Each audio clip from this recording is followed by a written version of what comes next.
Hello दोस्तों, स्वागत है एक बार फिर आप सभी का आपके अपने यूट्यूब चैनल पीएस क्लासेस पर। तो दोस्तों, जैसा कि आप लोग जानते हैं कि हम 12th क्लास फिजिक्स के कंटिन्यू वीडियो अपलोड कर रहे हैं। तो स्टूडेंट, इससे पिछले वीडियो लेक्चर तक हमने लेसन नंबर 13 तक का सिलेबस कंप्लीट कर लिया था। तो आज के इस वीडियो लेक्चर में हम लेसन नंबर 14 को स्टार्ट करेंगे। एक बार मैं आपको बताता चलूँ बच्चों, ये एनसीईआरटी बुक का आपका लास्ट लेसन अर्थात अंतिम लेसन है, ठीक है, जिसका नाम है अर्धचालक, इलेक्ट्रॉनिकी, पदार्थ, युक्ति एवं सरल परिपथ। ठीक है स्टूडेंट, तो आज के इस वीडियो लेक्चर में बच्चों इस लेसन का ये पहला लेक्चर है जिसमें हम दो बातें बड़ी इंपॉर्टेंट पढ़ेंगे। ठीक है, पहली ये बात हम पढ़ेंगे बच्चों कि अर्धचालक क्या होते हैं अर्थात सेमीकंडक्टर क्या होते हैं।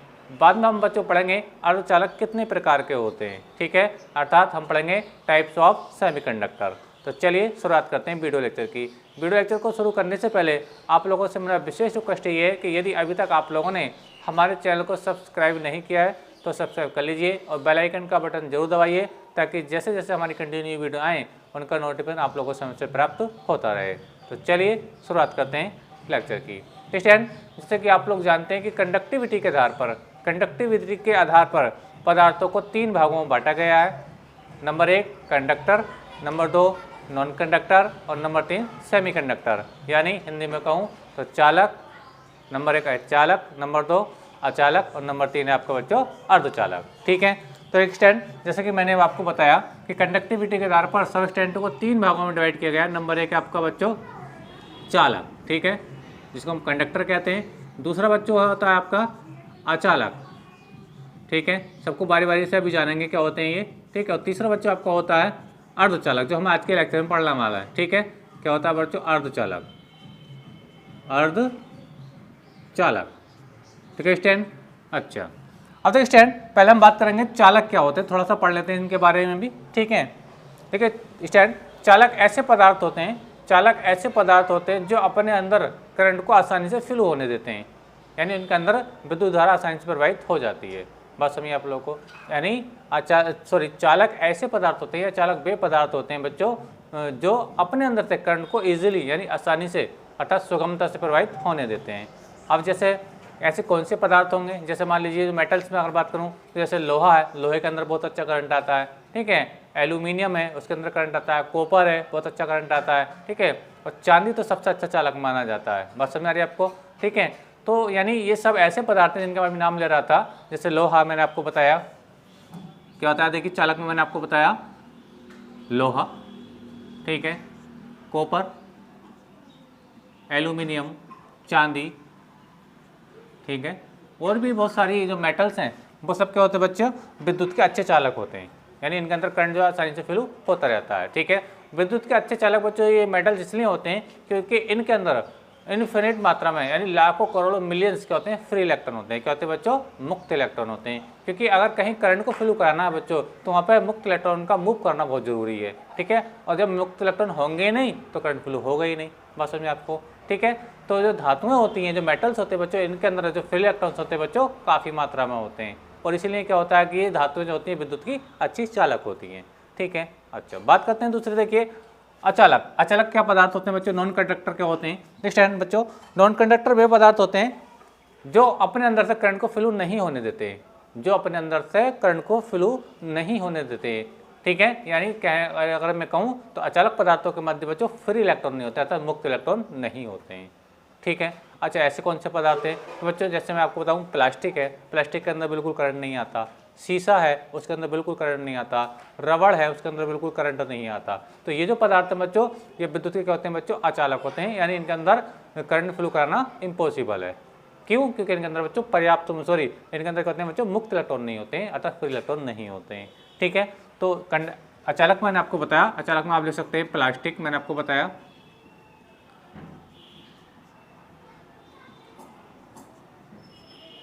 प्लास्टिक है, कांच है, ठीक है, या रबर है, रबर। तो ये जो पदार्थ हैं बच्चों क्या है आपके, ये बच्चों आपके अचालक पदार्थ हैं। ठीक है, और अब बात आती है कि अर्धचालक क्या होते हैं। अर्धचालक क्या होते हैं, देखिए चालक ऐसे पदार्थ होते हैं जिनके अंदर करंट आसानी से फ्लो हो जाता है। ठीक है, और अचालक क्या पदार्थ होते हैं जिनके अंदर करंट बिल्कुल प्रवाहित नहीं होता। बात समझ रहे आप लोगों को।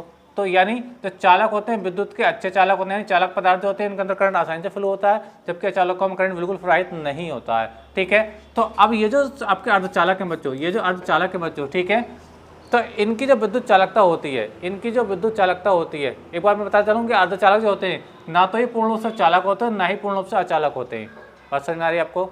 ये जो अर्धचालक अंततः सेमी कंडक्टर होते हैं बच्चों, ना तो ये पूर्ण रूप से चालक होते हैं, ना ही पूर्ण रूप से क्या होते हैं बच्चों, ये अचालक होते हैं। ठीक है, यानी इनकी जो कंडक्टिविटी होती है चालक और अचालक के बीच में होती है। यानी अर्धचालक बच्चों ऐसे पदार्थ होते हैं जिनकी विद्युत चालकता चालक और अचालक पदार्थों के बीच में होती है, अर्थात मध्य होती है।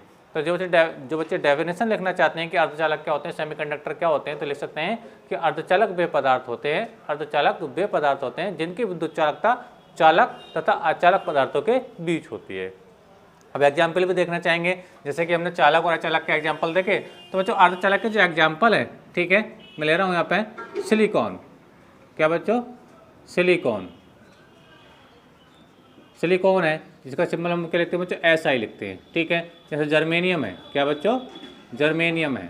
ठीक है, उसका जो सिंबल लेते हैं बच्चों क्या लिखते हैं, जनरली GE लिखते हैं। क्या लिखते हैं बच्चों? GE लिखते हैं। मित्र तो मैं तो आपको समझ में आ रही है। तो मैंने इसकी डेफिनेशन नहीं बताई।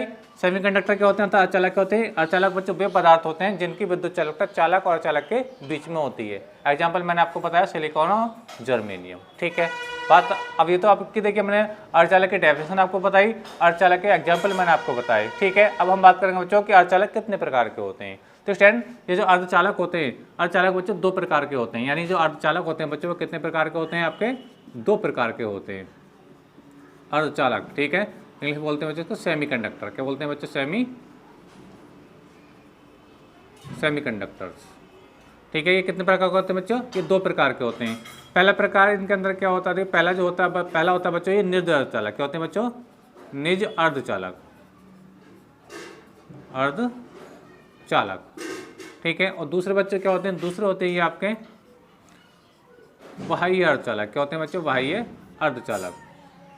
अभी बारी बारी से जानेंगे क्या होते हैं ये बाह्य अर्धचालक। ठीक है, तो पहला आपको मैंने बताया बच्चों निज अर्धचालक, दूसरा बाह्य तो आपको बताया बाह्य अर्धचालक। ठीक है, तो पहले हम जानेंगे बच्चों कि निज अर्धचालक क्या होते हैं, निज अर्धचालक क्या होते हैं। ठीक है, चलिए समझाते हैं।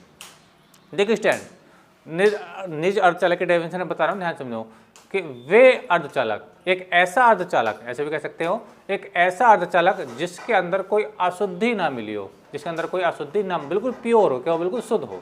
ठीक है, तो एक ऐसा अर्धचालक जिसके अंदर कोई अशुद्धि ना मिली हो क्या कहलाता है बच्चों? निज अर्धचालक कहलाता है। ठीक है, एग्जाम्पल में इसके आगे बताना चाहूँगा आप लोगों को, सिलिकॉन तथा जर्मेनियम। सिलिकॉन तथा जर्मेनियम अपनी नेचुरल स्टेट में क्या बच्चों? प्योर, क्या बच्चों? प्योर सेमीकंडक्टर, अर्थात प्योर यानी शुद्ध अर्धचालक हैं। एक बार फिर से आपको बता रहा हूँ परिभाषा किसकी? निज अर्धचालक की। क्या होते हैं जो वे पदार्थ, जो बच्चे डेफिनेशन लिखना चाहते हैं डेफिनेशन लिख सकते हैं इसकी निज अर्धचालक की, कि एक ऐसा अर्धचालक, एक ऐसा अर्धचालक जिसके अंदर कोई अशुद्धि ना मिली हो क्या कहलाता है बच्चों? शुद्ध निज अर्धचालक कहलाता है। और एग्जाम्पल में आप देना चाहेंगे, एग्जाम्पल वही जो आपको बता रहा हूँ, शुद्ध सिलिकॉन तथा जर्मेनियम। सिलिकॉन तथा जर्मेनियम अपनी नेचुरल स्टेट में यानी प्राकृतिक अवस्था में क्या दोनों अर्धचालक हैं, निज अर्धचालक हैं। ठीक है, बात समझिए आपको। ठीक है, अच्छा थोड़ा सा अगर मैं निज अर्धचालकों में वैद्युत चलन की और बात करूँ तो उसको अगर मैं समझाना चाहूँगा तो देखिए, अब देखिए अगर जो बच्चे यहाँ तक स्क्रीनशॉट लेना चाहते हैं तो इसका स्क्रीनशॉट ले लीजिए ताकि मैं निज अर्धचालकों की थोड़ा एक्सप्लेन और अच्छे से आपको समझा पाऊँ। ठीक है, तो चलिए आप इसका स्क्रीनशॉट ले लीजिए इसका स्क्रीनशॉट आप। चलिए करते हैं आगे बात। तो देखिए स्टैंड, निज अर्धचालकों में अगर मैं बात करूँ, पहले जो मैं आपको बता रहा हूँ सिलिकॉन या जर्मेनियम। ठीक है, अब देखिए सिलिकॉन, जैसे कि आप लोग स्टूडेंट जानते हैं, सिलिकॉन का जो सिंबल होता है वो SI होता है, इसका जो एटॉमिक नंबर होता है वो 14 होता है। क्या होता है बच्चों? एटॉमिक नंबर कितना होता है? 14 होता है। ठीक है, अच्छा अगर इसके इलेक्ट्रॉनिक कॉन्फ़िगरेशन की अगर बात करते हैं, अर्थात इलेक्ट्रॉनिक विन्यास की बात करें, तो पहले कक्षा में इसके 2 इलेक्ट्रॉन होते हैं, दूसरी में 8 होते हैं, और टोटल इलेक्ट्रॉन नंबर कितने आपके? 14 इलेक्ट्रॉन है, तो 2 और 8 10, और ये आपका बचा 4 यानी 14। यानी इसकी बाह्यतम कक्षा में कितने इलेक्ट्रॉन है बच्चों? 4 इलेक्ट्रॉन है। इसी प्रकार अगर जर्मेनियम का इलेक्ट्रॉनिक विन्यास देखें तो उसके भी बाह्यतम कोश में कितने इलेक्ट्रॉन आएंगे बच्चे? 4 इलेक्ट्रॉन आएंगे। तो शुद्ध अर्धचालकों की सबसे बड़ी विशेषता ये होती है बच्चों, निज अर्धचालकों की सबसे इंपॉर्टेंट बात ये होती है कि इनकी बाह्यतम कोष में कितने इलेक्ट्रॉन है बच्चों, 4 इलेक्ट्रॉन होते हैं। कितने इलेक्ट्रॉन है बच्चों, 4 इलेक्ट्रॉन होते हैं। ठीक है, तो इस बात को याद रखें कि सिलिकॉन की बाह्यतम कक्षा में कितने इलेक्ट्रॉन है, 4 इलेक्ट्रॉन है। ठीक है, अब मैं देखिए शुद्ध अर्धचालक क्रिस्टल आपको बना करके दिखा रहा हूँ। शुद्ध अर्धचालक क्रिस्टल आपको मैं बना करके दिखा रहा हूँ जिसके अंदर शुद्ध होगा, बिल्कुल प्योर, कोई दूसरी चीज मिली हुई नहीं होगी। ठीक है, तो देखिए वो कैसे बनाते हैं। तो देखिए स्टूडेंट, जैसे कि आप लोग जानते हैं कि सिलिकॉन की बाह्यतम कक्षा में 4 इलेक्ट्रॉन है। ठीक है, तो मान लीजिए इसलिए मैं कोई सिलिकॉन का एटम बना रहा हूँ, ध्यान समझे। मान लीजिए कोई सिलिकॉन का एटम बनाया और मैंने यहाँ प्लस का 4 लिख दिया। क्या लिखा बच्चों, +4 लिखा। +4 का मतलब क्या है, इसके बाह्यतम कोष में जो इलेक्ट्रॉनों की संख्या है वही 4 मैं यहाँ पे दिखा रहा हूँ। बात समझ आ रही है आप लोगों को, क्योंकि आंतरिक कोष तो इसके पूर्ण रूप से भरे हुए होते हैं। ठीक है, जो बाह्यतम कोष में जो इलेक्ट्रॉन होते हैं वही क्या होती है, इसकी संयुक्ता होती है। ठीक है, यानी इसको बैलेंस सेल होता है। तो देखिए एक एटम मैंने ये लिखा, इसके 4 इलेक्ट्रॉन मान लीजिए मैंने ये बना दिए। ये 4 इलेक्ट्रॉन बच्चों किसके हैं, ये बाह्यतम कोष के जो 4 इलेक्ट्रॉन है। ठीक है, अच्छा अगर मैं एक सिलिकॉन एटम और लूँ, तो मान लीजिए ये एक सिलिकॉन एटम मैंने फिर से लिया। जब सिलिकॉन लिया तो जैसी बात है, इसके ही बाह्यतम कोष में कितने इलेक्ट्रॉन होंगे, 4 ही इलेक्ट्रॉन होंगे। ठीक है, एक और ले लीजिए, मान लीजिए कि मैं एक एटम इसका मैं और ले रहा हूँ और बाह्यतम कक्षा में कितने इलेक्ट्रॉन होंगे, इसके भी ये भी 4 ही होंगे। ठीक है स्टैंड, अच्छा एक और ले लीजिए, मान लीजिए एक सिलिकॉन का एटम मैंने फिर से ले रखा है। ठीक है, और इसके बाह्यतम कोष में बच्चों कितने इलेक्ट्रॉन होंगे, 4 इलेक्ट्रॉन होंगे। और एक और ले लीजिए बस, और ताकि हमें आप आगे समझ सकें। तो एक एटम मैंने और लिया जिसके बाह्यतम कक्षा में कितने इलेक्ट्रॉन है बच्चों, आपके 4 इलेक्ट्रॉन है। ठीक है, तो मैंने इस प्रकार आपको बताया कि मैंने 5 सिलिकॉन के एटम लिए और पाँचों की जो बाह्यतम कक्षा में इलेक्ट्रॉन होंगे वो 4 ही होंगे, जैसी बात है। तो मैंने वो यहाँ पे इसको डॉट के साइन से दिखाने का प्रयास किया है। तो शुद्ध सिलिकॉन क्रिस्टल में क्या होता है बच्चों, शुद्ध सिलिकॉन क्रिस्टल यानी शुद्ध अर्धचालक, शुद्ध निज अर्धचालक में क्या होता है कि ये जो इलेक्ट्रॉन्स होते हैं बच्चे अपने निकटवर्ती परमाणुओं से एक एक इलेक्ट्रॉन का साझा करके बच्चों क्या बनाते हैं, 4 सहसंयोजक बंध बना लेते हैं। जैसे कि स्क्रीन पर आप देख पा रहे होंगे, ये ध्यान से देखें। अब देखिए स्टैंड, अब इसके सेंटर वाले एटम को देखिए, इसके बाह्यतम कोष में कितने इलेक्ट्रॉन थे, 4 इलेक्ट्रॉन थे। बात समझ रही है आप लोगों को। ठीक है, अब चारों ने क्या किया, इन 4 इलेक्ट्रॉनों ने क्या किया, अपने निकटवर्ती सिलिकॉन परमाणु से एक एक इलेक्ट्रॉन की साझेदारी करके 4 सहसंयोजक बंध बना लिए। ठीक है, अब आप इसको देख पा रहे होंगे कि इसमें एक भी इलेक्ट्रॉन गति करने के लिए फ्री नहीं है, बात समझ में आ रही है। तो कहा यह जाता है बच्चों कि जो शुद्ध निज अर्धचालक होते हैं, ठीक है, शुद्ध निज अर्धचालक जो होते हैं वो परम शून्य ताप यानी 0 केल्विन पैमाने पर क्या होते हैं बच्चों, अचालक होते हैं या विद्युत रोधी होते हैं। कई बार क्वेश्चन ये पूछा गया है कि 0 केल्विन ताप पर या परम ताप पर बच्चों, ठीक है, ताप पर जो शुद्ध निज अर्धचालक होते हैं वो कैसे होते हैं। तो याद रखना, वो क्या होते हैं बच्चों, विद्युत रोधी होते हैं या अचालक होते हैं। क्यों होते हैं, जैसे कि मैंने आपको बताया कि यहाँ पे कोई भी इलेक्ट्रॉन गति करने के लिए फ्री नहीं है। आप सोच रहे होंगे ये इलेक्ट्रॉन तो गति कर सकते हैं, नहीं कर सकते हैं। अगर मैं सिलिकॉन एक यहाँ पे बताऊँ, सिलिकॉन का एक एटम इधर, एक एटम इधर, एक एटम इधर, यानी सभी जगह मैं एटम बनाऊंगा तो सारे इलेक्ट्रॉन क्या हो जाएंगे बच्चे, ये बॉन्ड बन जाएंगे। क्या बन जाएंगे, ये अपना बॉन्ड बना लेंगे। उम्मीद करता हूँ मेरी बात आपको अच्छे समझ में आ रही होगी। ठीक है, तो इस बात को अभी मैं एक जो मैंने क्वेश्चन आपको बताया कि परम शून्य ताप यानी 0 केल्विन पैमाने पर, ठीक है, 0 केल्विन पैमाने पर जो निज अर्धचालक होते हैं बच्चों क्या होते हैं, एक विद्युत रोधी या अचालक की भांति बिहेव करते हैं। अचालक की भांति करते हैं बच्चों, ये बिहेव करते हैं। ठीक है, कई बार ये ऑब्जेक्टिव टाइप में क्वेश्चन में पूछा गया है।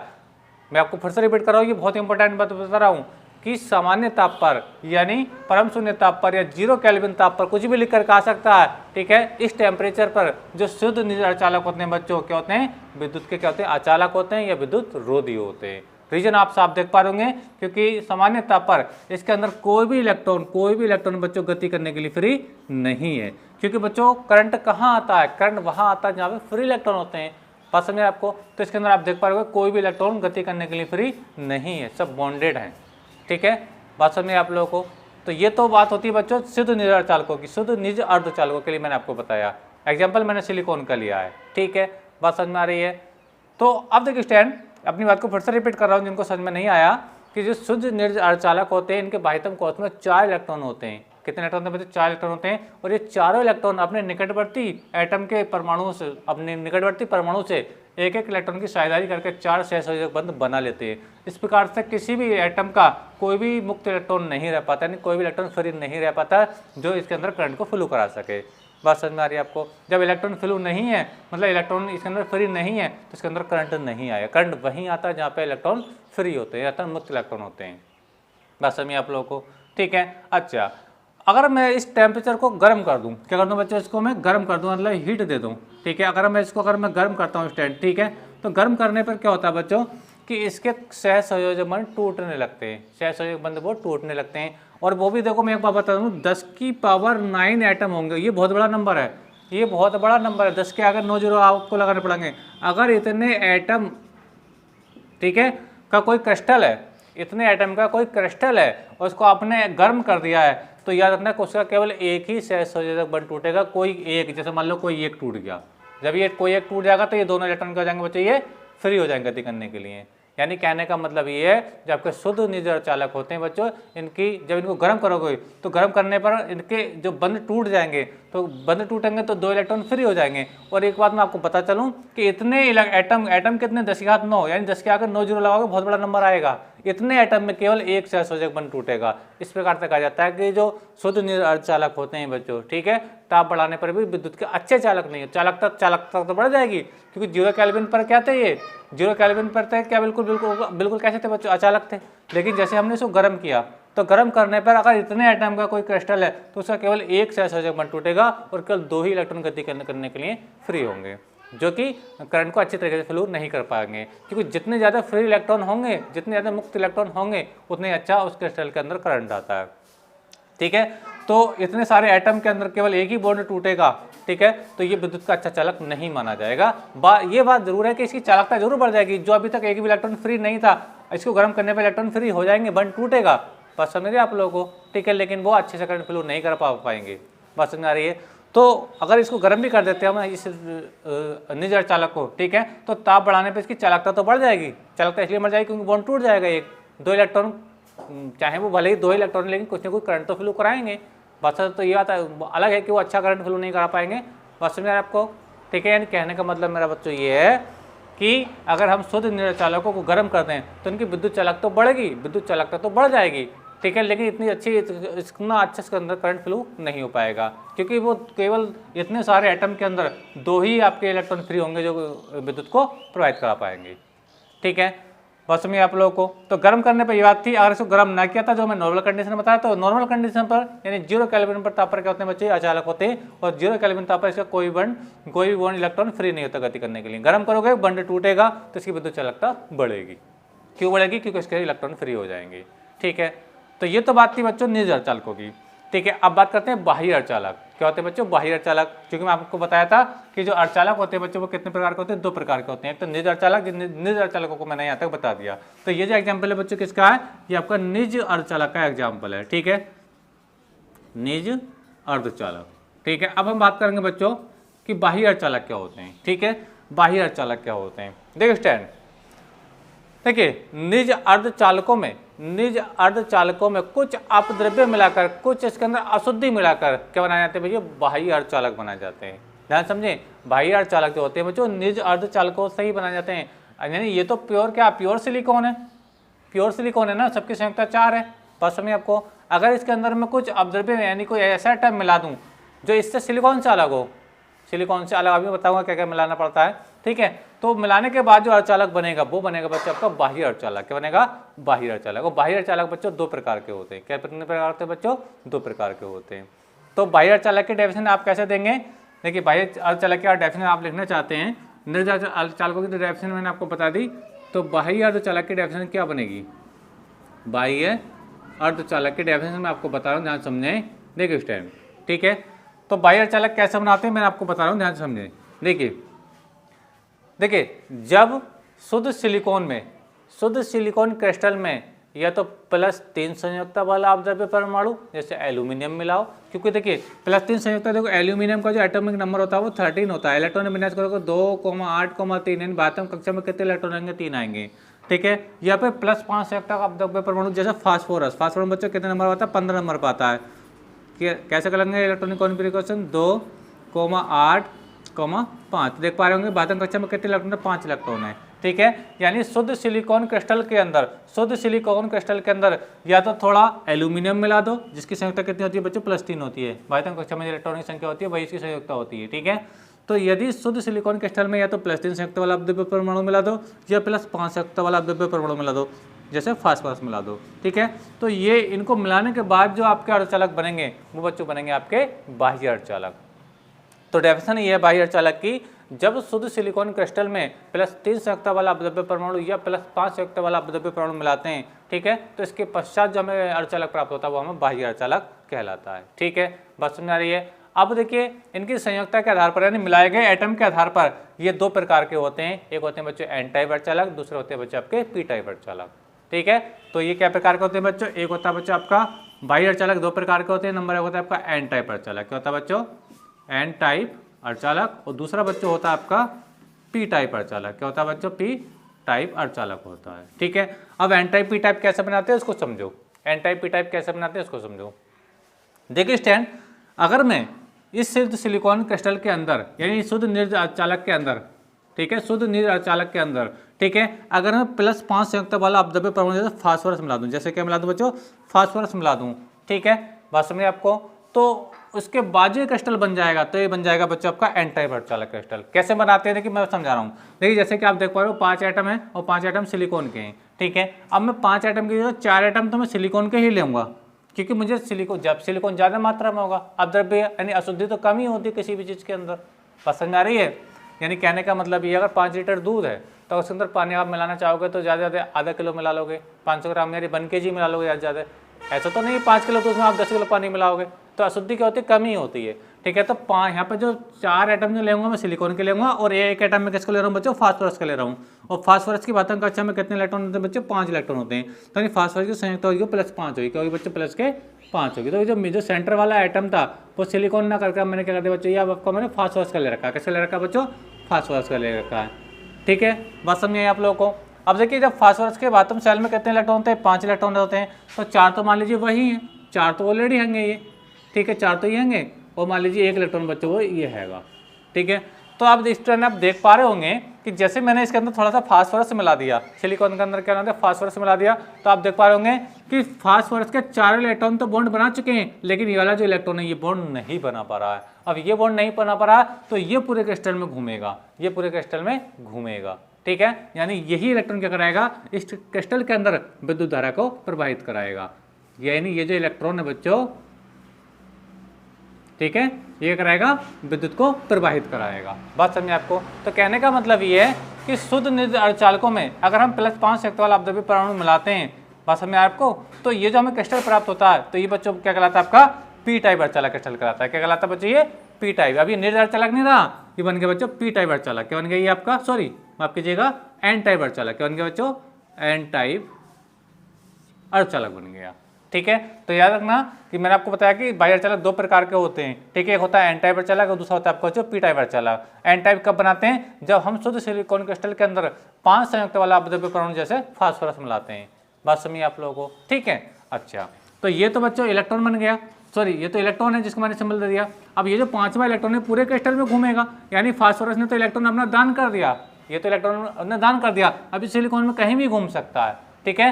तो किसने दान करा है, ये फास्फोरस ने दान करा है। तो बच्चों ये जो एटम होगा जिसकी संयोजकता +5 है, तो बच्चों ये कहलाता है आपको दाता परमाणु। क्या कहलाता है, दाता परमाणु कहलाता है बच्चों, क्या कहलाता है, दाता परमाणु कहलाता है, ठीक है। बात समझ आ रही है आप लोगों को, यहाँ तक बात मेरी अच्छे समझ में आ गई होगी। एक बार मैं आपको बताता चलूँ बच्चों कि अगर यहाँ तो मैंने एक फास्फोरस का एटम मिलाया, अगर दूसरा मैं फास्फोरस का एटम मिलाऊंगा तो फिर से मुझे 1 इलेक्ट्रॉन मिलेगा। अगर मैं तीसरा फास्फोरस का एटम मिलाऊंगा तो मुझे 1 इलेक्ट्रॉन फ्री मिल जाएगा। बात समझिए आपको। तो यानी जैसे जैसे मैं इसके अंदर फास्फोरस मिलाता रहूँगा, जैसे जैसे इसके अंदर फास्फोरस मिलाता रहूँगा बच्चों, इस क्रिस्टल की विद्युत चालकता बढ़ती चली जाएगी। बात समझिए आप लोगों को, ठीक है। तो उम्मीद करता हूँ यहाँ तक मेरी बात आपको समझ में आ गई होगी, और यहाँ तक मेरी बात आपको अच्छे समझ में आ गई है तो आप लोगों से विशेष रिक्वेस्ट ये है तो प्लीज़ वीडियो को लाइक और कर दीजिए और चैनल को सब्सक्राइब कर लीजिए और बेल आइकन का बटन जरूर दबाइए, ताकि जैसे जैसे हमारे कंटिन्यू वीडियो आएँ उनका नोटिफिकेशन आपको समय से प्राप्त होता रहे स्टैंड, ठीक है। अच्छा, अब देखिए स्टैंड, एक चीज़ यहाँ पर और समझाने की बात है, क्योंकि अगला जो टॉपिक मैं लेकर के आऊँगा पीएन संधि डायोड का, ठीक है। तो उसके लिए थोड़ा इंपॉर्टेंट बात ध्यान समझें, वो इसी से रिलेट करते हुए बता रहा हूँ। देखिए अंदर देखिए स्टैंड, जैसे कि आप लोग जानते हैं कि अगर कोई एटम कोई इलेक्ट्रॉन त्यागता है, जैसे कि मैं आपको बता रहा हूँ, सोडियम वाले केस में आपने पढ़ा होगा, सोडियम एटॉमिक नंबर कितना होता है बच्चों, 11 होता है। ठीक है, अगर ये अपने अंदर से एक इलेक्ट्रॉन को रिलीज कर दे स्टेट तो क्या बनाता है, ये Na+ बनाता है। क्या बनाता है बच्चों, ये Na+ बनाता है। ठीक है, तो ये जो इन्हें इलेक्ट्रॉन त्यागा है, यानी फास्फोरस ने इलेक्ट्रॉन त्यागा है, तो इलेक्ट्रॉन त्यागने के बाद क्या बन जाएगा, ये स्थिर दाता ग्राही दाता बन जाएगा। यानी ये जो फास्फोरस का एटम होगा जिसे प्लस चार्ज आएगा वो क्या रहेगा, वो तो गति नहीं करेगा। गति कौन करेगा, इलेक्ट्रॉन। अरे भाई ये तो फास्फोरस आपने मिलाया, ये एटम गति थोड़ी नहीं करेगा, गति कौन करेगा, इलेक्ट्रॉन गति करेगा। तो ये कहलाएगा बच्चों आपका स्थिर दाता आयन। क्या कहलाएगा, स्थिर दाता आयन, क्योंकि इलेक्ट्रॉन ये दे रहा है ना, इलेक्ट्रॉन तो सब में घूमेगा, इलेक्ट्रॉन दे दिया तो ये क्या बनेगा, प्लस बनेगा। ठीक है, जबकि ये गति नहीं करेगा, इसका एटम फास्फोरस का गति कौन करता है, इलेक्ट्रॉन गति करता है। कौन गति करता था, इलेक्ट्रॉन गति करता है, तभी तो करंट आता है। ठीक है, तो ये कहलाएगा बच्चों आपका स्थिर दाता आयन, और ये है तो ये तो इलेक्ट्रॉन है आप लोगों का। ठीक है, इलेक्ट्रॉन पर नेगेटिव चार्ज होता है, इलेक्ट्रॉन में क्या होता है बच्चों, नेगेटिव चार्ज होता है। कौन चार्ज होता है बच्चों, नेगेटिव चार्ज होता है। तो इस क्रिस्टल के अंदर ठीक है, जितने स्थिर दाता आयन होंगे, जितने स्थिर दाता आयन होंगे, ठीक उतने ही क्या होंगे, फ्री इलेक्ट्रॉन होंगे। क्योंकि बच्चों एक एटम मिला रहे हो तो एक इलेक्ट्रॉन मिलेगा, दो एटम मिलाओगे ठीक है तो दो आपको इलेक्ट्रॉन मिलेंगे। बात समझिए आपको। तो क्रिस्टल के अंदर जितने क्या होते हैं, फ्री इलेक्ट्रॉन होते हैं, उतने ही स्थिर दाता आयन होते हैं। यानी जो इलेक्ट्रॉन को देने का काम कर रहा है वो दाता आयन है। ठीक है, तो यहाँ पे इसका दूसरा एक तरीका और मैं बना रहा हूँ, देखिए इसको भी नोट कर लें, क्योंकि आगे के लेक्चर में इस चीज़ से आपको बहुत बड़ी हेल्प मिलेगी। देखिए स्टैंड, यानी कहने का मतलब ये, देखिए मैं क्या बना रहा हूँ, ध्यान समझिए मेरी बात को। ये ठीक है, मान लीजिए ये स्थिर दाता आयन है जिसने इलेक्ट्रॉन त्यागा है, और ये इलेक्ट्रॉन है, ये क्या इलेक्ट्रॉन है, ये ध्यान समझिए स्टैंड, ये तो स्टैंड ध्यान से देखें कि अगर मैंने इसके अंदर 4 एटम मिला दिए फास्फोरस के, कितने मिले, 4 एटम मिला दिए, तो 4 आपको स्थिर दाता आयन मिलेंगे और 4 ही क्या मिलेंगे, इलेक्ट्रॉन, क्योंकि एक एटम एक इलेक्ट्रॉन दे रहा है। तो 4 एटम कितने इलेक्ट्रॉन, 4 इलेक्ट्रॉन देंगे। इसकी संख्या तुम आगे पीछे कर सकते हो। अगर यहाँ पे एक एटम और बनाओगे तो यहाँ पे एक आपको इलेक्ट्रॉन और बनाना पड़ेगा। ठीक है, यहाँ पे एक एटम बनाओगे तो यहाँ पे एक ये यहाँ पे बनाना पड़ेगा। ठीक है, तो मैंने क्या करा, 6 फास्फोरस का एटम मिला है तो 6 ही मुझे क्या मिले बच्चे, आपको इलेक्ट्रॉन मिले। ठीक है, बात समझिए आप लोगों को। ठीक है, तो आप ध्यान से देख पा रहे जिसके अंदर जितने प्लस है उतने ही क्या माइनस, जितने प्लस उतने ही माइनस हैं। ठीक है, बात समझ आ रही है आप लोगों को। एन टाइप अर्धचालक यानी सेमीकंडक्टर, सेमीकंडक्टर यानी कहने का मतलब ये है कि इसके अंदर जितना प्लस होता है उतना ही माइनस होता है। ठीक है, तो ये जो चालक होता है बच्चों आपका एन टाइप अर्धचालक होता है, यानी कि जो क्रिस्टल होता है पूर्ण रूप से क्या होता है बच्चों, उदासीन होता है। क्रिस्टल जो होता है पूर्ण रूप से उदासीन, उदासीन होने का मतलब क्या है, जितना इसके अंदर प्लस उतना इसके अंदर माइनस होता है। ठीक है स्टैंड, तो अब देखिए बात करेंगे बच्चों हम पी टाइप अर्धचालक क्या होता है। तो एन टाइप उम्मीद करता हूँ मेरा आपको अच्छे समझ में आ गई होगी। पी टाइप कैसे बनाते हैं कि जब हम शुद्ध सिलिकॉन क्रिस्टल में +5 संयुक्त वाला अब्जॉर्बर परमाणु जैसे फास्फोरस मिलाते हैं, ठीक है, तो ये क्रिस्टल आपका बच्चों एन टाइप अर्धचालक कहलाता है। बात समझ में आपको। ठीक है, और जो अब मिलाएगा अब्जॉर्बर परमाणु को हम दाता परमाणु कहते हैं, क्योंकि ये जो इलेक्ट्रॉन है वो कितने क्रिस्टल को दे दिया। ठीक है, बात समझिए आपको। तो एन टाइप अर्धचालक के अंदर, एन टाइप के अर्धचालक के अंदर इलेक्ट्रॉनों का जो फ्लो, विद्युत धारा का जो फ्लो होता है, यानी करंट का जो फ्लो होता है वो किसके कारण होता है बच्चों, इलेक्ट्रॉनों के कारण होता है। इस बात को याद रखना कि एन टाइप अर्धचालकों में विद्युत धारा जो प्रवाहित होती है वो किस कारण प्रभावित होती है, मुक्त इलेक्ट्रॉनों के कारण प्रभावित होती है। ठीक है, चलिए अब इसका स्क्रीनशॉट ले लीजिए। अब मैं आगे बताने जा रहा हूँ आपको वो पी टाइप अर्धचालक क्या होते हैं। चलिए नोट कर लीजिए इस चीज को। चलिए उम्मीद करता हूँ कि नोट इसको आप कर चुके होंगे स्टूडेंट। ठीक है, तो अब हम बात करेंगे स्टूडेंट कि पी टाइप अर्धचालक क्या होते हैं। तो पी टाइप कैसे बनाते हैं, ध्यान समझें। देखिए स्टूडेंट, जिस प्रकार हमने निर्ध अर्धचालक में +5 संयुक्त का अब्जॉर्बर परमाणु मिलाया था, अब मिलाएंगे हम +3 संयुक्त का अब्जॉर्बर परमाणु। किसका मिलाएंगे बच्चों हम, +3 संयुक्त अब्जॉर्बर परमाणु। जैसे हमने आपको बताया, इसको मैं देखिए यहाँ से हटा रहा हूँ, इसको हटा दीजिए। ये देखिए अब हम क्या मिलाने जा रहे हैं बच्चों, अब हम मिलाने जा रहे हैं इसके अंदर एल्यूमिनियम। क्या मिलाने जा रहे हैं बच्चों, एल्यूमिनियम मिलाने जा रहे हैं। इलेक्ट्रॉन कॉन्फ़िगरेशन होता है 2,8,3, यानी वास्तव कोष में कितने इलेक्ट्रॉन है बच्चों, 3 इलेक्ट्रॉन होते हैं, 3। ठीक है, जब हम बच्चों इसके अंदर हम इसको जब पी टाइप बनाएंगे तो पी टाइप बनाने के लिए हम क्या मिलाते हैं बच्चों, इसके +3 संयुक्त वाला अब्जॉर्बर परमाणु मिलाते हैं। क्या मिलाते हैं बच्चों, +3 संयुक्त वाला अब्जॉर्बर परमाणु मिलाते हैं। ठीक है, उम्मीद करता हूँ मेरी बात आपको अच्छे समझ में आ गई होगी स्टूडेंट। ठीक है, अब जब देखिए हम जब +3 संयुक्त का अब्जॉर्बर परमाणु मिलाएंगे बच्चों, ठीक है, तो इसके बातम कोष में कितने इलेक्ट्रॉन होंगे, 3 इलेक्ट्रॉन होंगे। तो इस टाइम ये देख पा रहे हैं कि मान लीजिए एक इलेक्ट्रॉन तो ये हो गया, दूसरा इलेक्ट्रॉन ये है, मान लीजिए तीसरा इलेक्ट्रॉन ये है, तो ये इलेक्ट्रॉन तो नहीं होगा, तो ये इलेक्ट्रॉन नहीं होगा तो इधर का स्थान खाली होगा, यानी इसको हम खाली स्थान को बोलते हैं बच्चों होल, या और बोले तो इसको हम बोलते हैं कोटर। क्या बोलते हैं बच्चों, कोटर बोलते हैं। क्या बोलते हैं, कोटर बोलते हैं। मैं इस चीज़ को लिख देता हूँ, इसको बोलते हैं बच्चों कोटर बोलते हैं। क्या बोलते हैं बच्चों, कोटर। ठीक है, यानी कहने का मतलब ये है, तो अब ये जो आपका चालक कहलाएगा, ये जो अर्धचालक कहलाएगा, ये आपका बच्चों पी टाइप अर्धचालक कहलाएगा। क्या कहलाएगा बच्चों? पी टाइप अर्धचालक कहलाएगा। बहुत ध्यान समझें, देखिए ध्यान समझे मेरे यार, जब हम शुद्ध सिलिकॉन क्रिस्टल के अंदर कोई +3 संयुक्त वाला अपद्रव्य परमाणु जैसे एल्यूमिनियम मिला देते हैं, तो उसके बाद जो हमें क्रिस्टल प्राप्त होता है बच्चों, क्या होता है बच्चों? पी टाइप अर्धचालक क्रिस्टल होता है। ठीक है, अच्छा अगर देखिए बच्चों, अगर हम इस पर हम वैद्युत क्षेत्र लगाएं, इस पर अगर हम करंट लगाएं, जब करंट लगाएंगे तो बच्चों क्या होगा कि इसके जो ये सिलिकॉन का जो एटम था, इसका ये वाला इलेक्ट्रॉन इधर आकर के इसके अंदर क्वार्टर के अंदर आकर के फिक्स हो जाएगा। क्वार्टर के अंदर क्या आ जाएगा बच्चों? फिक्स हो जाएगा। जहाँ की स्थान अभी खाली था वहाँ पे इलेक्ट्रॉन आकर के फिक्स हो जाएगा। और जब यहाँ पे इलेक्ट्रॉन आकर इसके अंदर फिक्स हो जाएगा बच्चों, ठीक है, तो यहाँ से इलेक्ट्रॉन आया तो यहाँ पे क्वार्टर बन जाएगा, यहाँ पे ये क्वार्टर बन जाएगा। उम्मीद करता हूँ मेरे आपको समझ में आ गई होगी। बात समझिए आप लोगों को। एक बार मैंने फिर से रिपीट कर रहा हूँ कि अभी जो जैसे मैंने +3 संयुक्त वाला अपद्रव्य परमाणु जैसे मिलाया था एल्यूमिनियम, तो 3 इलेक्ट्रॉनों के तो बॉन्ड बन चुके हैं ऑलरेडी, तीनों तो बॉन्ड बना लिया अपने निकटवर्ती सिलिकॉन परमाणु से, लेकिन ये इस वाली और के ये वाला ये जो स्थान है कि खाली रह गया। बात समझ आ रही है? इस खाली स्थान को हम क्या बोलते हैं बच्चों? क्वार्टर बोलते हैं। क्या बोलते हैं बच्चों? होल बोलते हैं। जब इसमें हम करंट लगाएंगे तो सिलिकॉन का एक इलेक्ट्रॉन इसका निकटवर्ती इलेक्ट्रॉन इसके अंदर आकर के फिक्स हो जाएगा, और उसकी जगह जहाँ से इलेक्ट्रॉन तो यहाँ आकर फिक्स हो गया, मान लो इसमें फिक्स हो जाएगा क्वार्टर की जगह आके, ठीक है, तो जहाँ से इलेक्ट्रॉन आया वहाँ पे क्या बन जाएगा? क्वार्टर बन जाएगा। ठीक है, तो क्वार्टर कैसे चल रहा है? इलेक्ट्रॉन के विपरीत चल रहा है। देखो इलेक्ट्रॉन तो इधर को आ गया, इलेक्ट्रॉन इधर आया तो क्वार्टर किधर हो गया? इधर बन गया क्वार्टर। यानी क्वार्टर चल रहा है इलेक्ट्रॉन के विपरीत, और इलेक्ट्रॉन के विपरीत कौन चलती है? धारा चलती है। इलेक्ट्रॉन के विपरीत कौन चलती है? धारा चलती है। यानी इसके अंदर जो करंट का फ्लो होगा तो किसके माध्यम से होगा? क्वार्टर के माध्यम से होगा। तो क्वार्टर कैसा होता है बच्चों? क्वार्टर आपका पॉजिटिव होता है। इसके बाद रखना, क्वार्टर कैसा होता है बच्चों? पॉजिटिव होता है, क्योंकि इलेक्ट्रॉन के विपरीत चलता है। इलेक्ट्रॉन के विपरीत यानी इलेक्ट्रॉन इधर को आया है तो क्वार्टर उधर जाकर बन गया। ठीक है, जब इलेक्ट्रॉन के विपरीत बन गया तो इलेक्ट्रॉन के विपरीत कौन चलता है बच्चों? धारा चलती है। धारा का मतलब यहाँ पे क्वार्टर जो चलता है इलेक्ट्रॉन के विपरीत चलता है। तो पी टाइप अर्धचालक के अंदर जो विद्युत प्रवाहित होती है वो किस कारण होती है बच्चों? क्वार्टरों के कारण होती है। क्या कारण होती है बच्चों?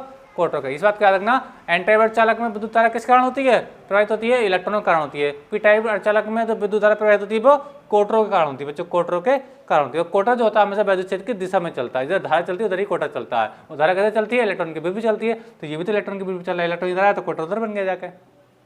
बात समझ में आई आपको? अब देखिए जैसे ही इलेक्ट्रॉन इसके अंदर फिक्स हो गया करके, तो यानी इनने एल्यूमिनियम ने एक इलेक्ट्रॉन ले लिया, किसका? सिलिकॉन का इलेक्ट्रॉन लिया। लेकिन इससे अभी जो पहले मैंने आपको पढ़ाया, इससे जो पहले आपको पढ़ाया फास्फोरस वाला, तो उसने तो क्रिस्टल को एक इलेक्ट्रॉन दे दिया था, उसके पास तो ऑलरेडी एक इलेक्ट्रॉन फालतू था। ठीक है, लेकिन यहाँ पे फालतू नहीं था, यहाँ तो इसने इलेक्ट्रॉन लिया है। तो वाली इस एल्यूमिनियम परमाणु को यानी मिलाया गया अपद्रव्य परमाणु को, ये जो मिलाया हमने, इसको बोलते हैं बच्चों ग्राही परमाणु। क्या बोलते हैं? ग्राही परमाणु बोलते हैं, क्योंकि इसने इलेक्ट्रॉन लिया है सिलिकॉन से। बात समझिए आप लोगों को?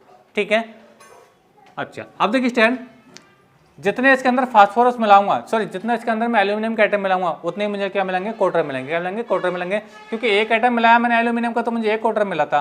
बात समझ में आ रही है आप लोगों को? ठीक है, जैसे कि मैं फिर से रिपीट कर रहा हूँ बात को, यही तो क्वार्टर था और यहाँ पे इलेक्ट्रॉन था, तो एक एटम मिलाने पर मुझे एक क्वार्टर मिला। एक एल्यूमिनियम का एटम और मिलाऊंगा तो मुझे एक और क्वार्टर मिलेगा। बात समझ में आ रही है आप लोगों को? ठीक है, तो क्योंकि ये इलेक्ट्रॉन ले रहा है तो ये स्थिर ग्राही आयन कहलाएगा। इलेक्ट्रॉन लेने वाला क्या होगा? स्थिर ग्राही आयन होगा। बात समझ में आपको? तो यानी कहने का मतलब ये देखिए, इसका दूसरा स्ट्रक्चर मैं आपको बताने जा रहा हूँ। पी टाइप का जो दूसरा स्ट्रक्चर होता है वो क्या होता है उसको समझें।